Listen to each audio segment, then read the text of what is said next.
Good day. Let me introduce myself. My name is Lakshmi Dewi Harishchandra.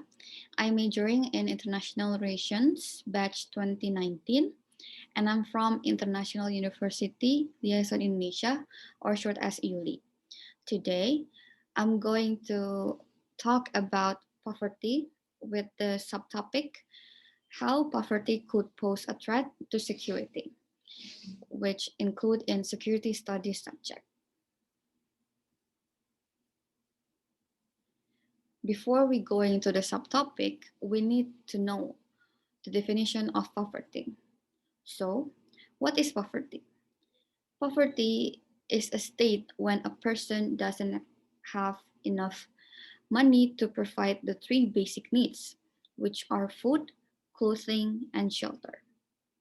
But according to the United Nations, it expands to malnutrition, hunger, limited access to education, social discrimination, exclusion, and lack of participation in decision making. In discussing poverty, we need to know the difference between absolute and extreme poverty, since both are often interchangeably used but actually have different meanings.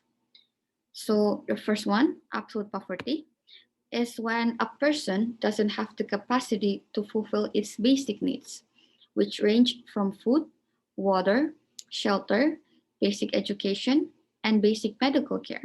While extreme poverty is when a person doesn't have the capacity to all or some of the basic needs.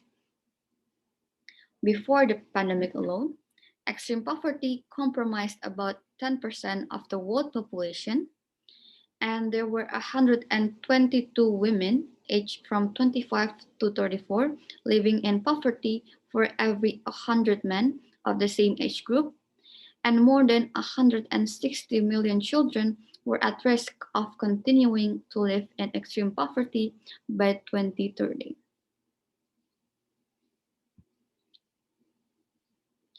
So, after we know the definition of poverty, we also need to know the definition of security.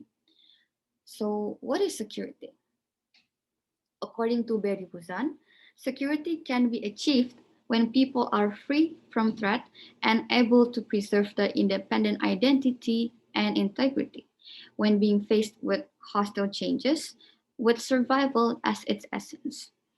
So, interesting new points came out, which can also be seen in the concept of deepening security and widening security.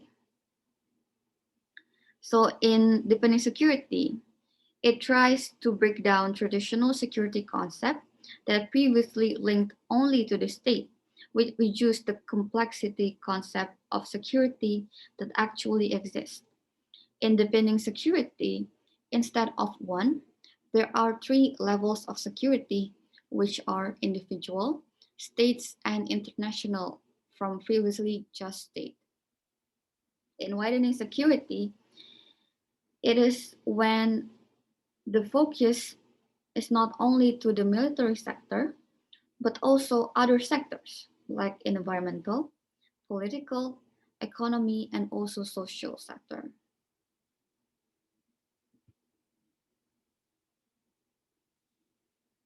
Next, we are going to talk more about how could poverty pose a threat to security and how could we do that? It could be assisted by using poverty conflict nexus.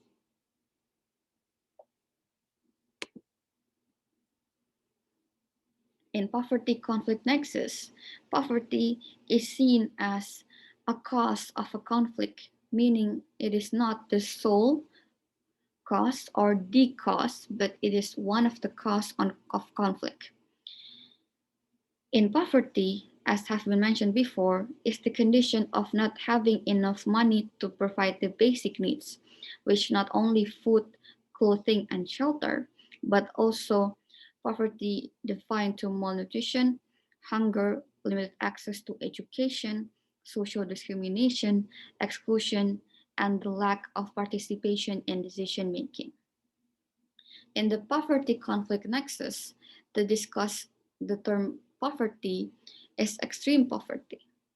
So when extreme poverty exists, that means that their needs are not met and there are high levels of economic inequality, and high levels of economic inequality can be a source of social tension.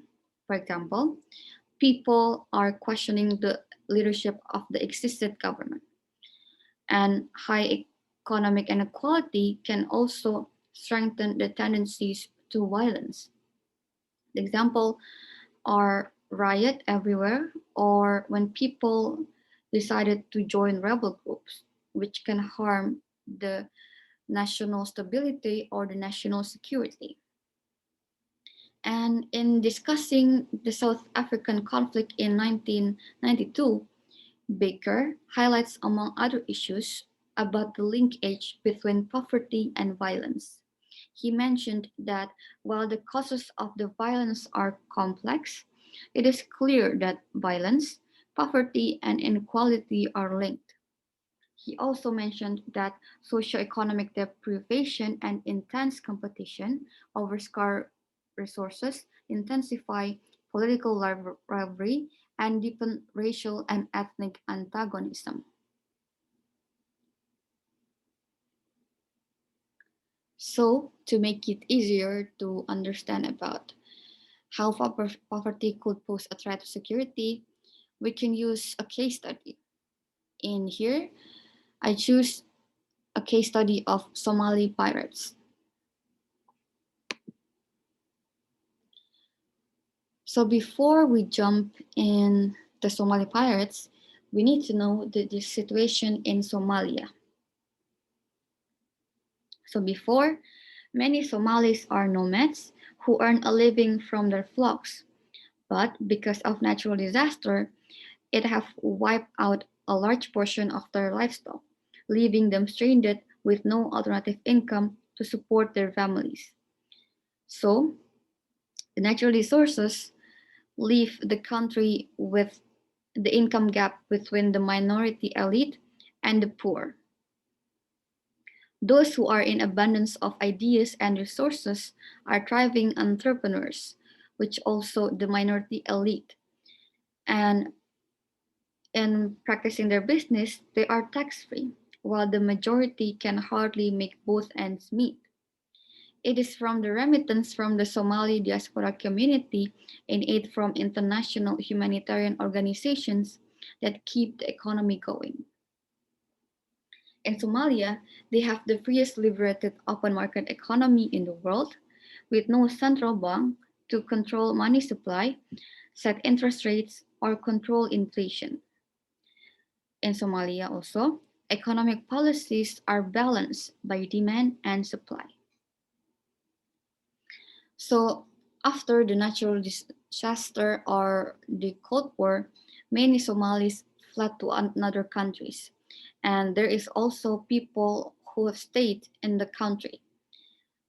So those who did flee or defect to other countries had to suffer from long-term drought, desertification, and soil erosion, which make them live in poverty.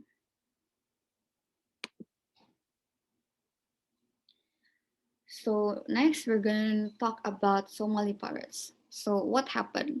What makes them become Somali pirates? So as we all know, Somalia has the longest coast in Africa, but they have never exploited or utilized their abundance in natural resources for themselves. However, illegal foreign fishermen instead exploited Somali natural resources and they depleted or like finished the stock of fish in these territorial waters and instead polluted it by dumping nuclear and toxic waste. Therefore, Somali's former fishermen find a new solution to make money. They decided to make money along with militia and unemployed young people to hijack vessels and demand ransom. So, this is the start of piracy in Somalia. So, in here, they use modern technology and global positioning devices to track their prey. The act that have taken hostage and harmed thousands of people, which include fishermen and seafarers, become one of the two difficult tasks for police to handle. Therefore, it instead become international matters since it poses a threat to whoever crossed the water. So in here, we can see that the long-term poverty that has existed in the country have caused or have made the Somalis instead pursue violence actions such as the hijack of the vessels or taking hostage of people, whoever it is that across their waters.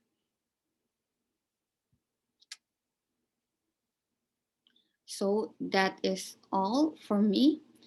If you have any questions, feel free to drop it in the comment below. Thank you so much for listening. See you.